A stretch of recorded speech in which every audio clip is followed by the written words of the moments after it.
आज हम एक ऐसे महापुरुष को अपनी जिंदगी की पाठशाला में मार्गदर्शक के रूप में सुनने वाले हैं, जिनके अद्भुत चरित्र तथा अलौकिक लीलाओं के सामने बड़े बड़े राजनेता, फिल्मी हस्तियां, बड़े बड़े उद्योगपति सर झुकाकर समय समय पर खड़े रहा करते थे, ताकि उनके सर पर बाबा अपने चरण रखकर आशीर्वाद दे सके, उन्हें कृतार्थ कर सके।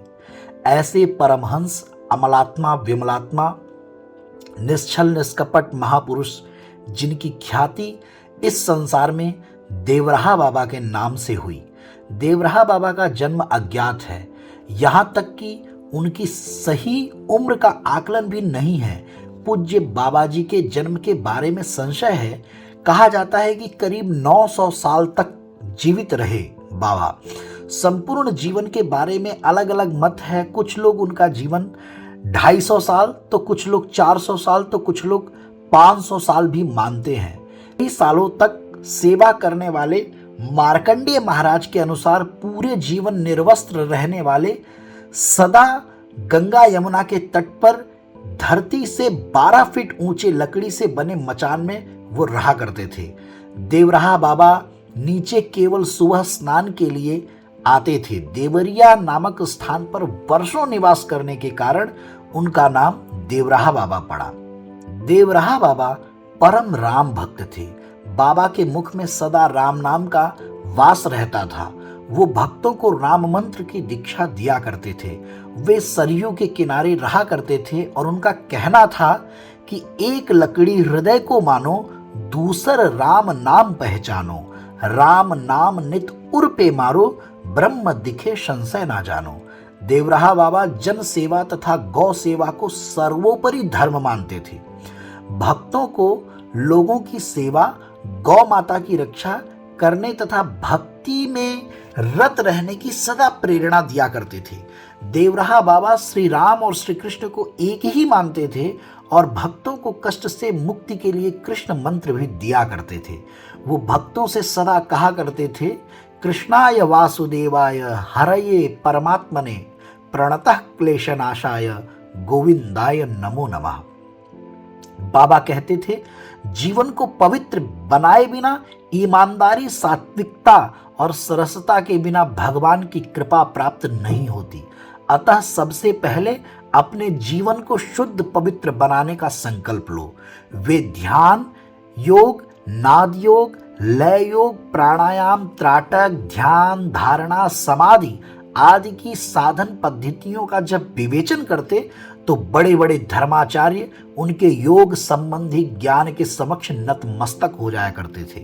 देवराहा बाबा के भक्तों में कई बड़े बड़े लोगों का नाम शुमार है। राजेंद्र प्रसाद, इंदिरा गांधी, राजीव गांधी, अटल बिहारी वाजपेयी जैसे राजनेता हर समस्या के समाधान के लिए बाबा के शरण में आते थे। देश में आपातकालीन के बाद जो चुनाव हुआ था, जब इंदिरा गांधी उसमें हार गई तो वो भी देवराहा बाबा से आशीर्वाद लेने गई।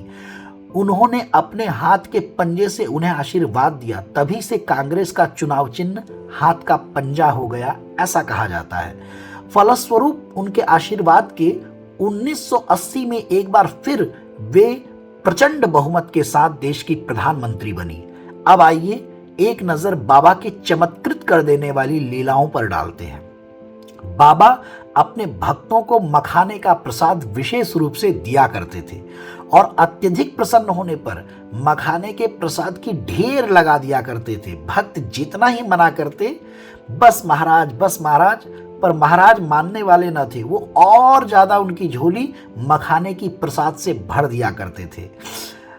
प्रसाद देने के लिए देवराहा बाबा अपना हाथ ऐसे ही मचान के खाली भाग में रखते थे और उनके हाथ में मेवे, फल, मखाने इत्यादि या कुछ अन्य खाद्य पदार्थ आ जाते थे, जबकि मचान पर ऐसी कोई भी वस्तु नहीं रहती थी।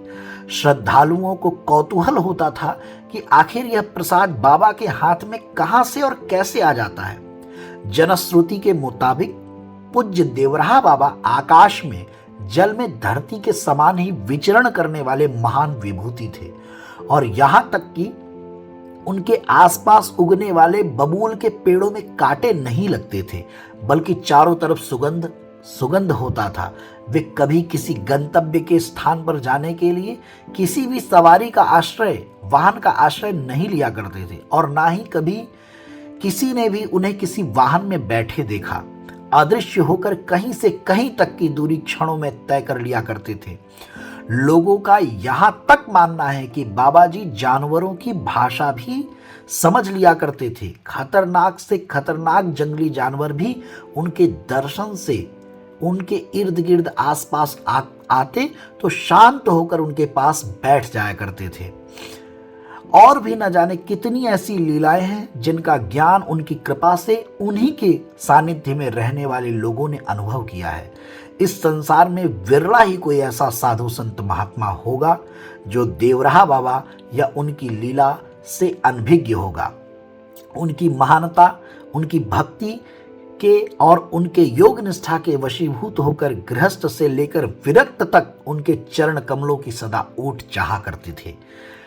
देवराहा बाबा भगवान श्री कृष्ण की लीला भूमि श्रीधाम वृंदावन में यमुना तट पर स्थित मचान पर कई वर्षों तक साधना करते रहे, भक्ति में तल्लीन रहे तथा सन 1990 की योगिनी एकादशी 19 जून के पावन दिन पर उन्होंने निर्वाण प्राप्त किया। हम सभी जन परम पूज्य ब्रह्मर्षि श्री देवराहा बाबा के चरण कमलों में श्रद्धापूर्वक नमन करते हैं।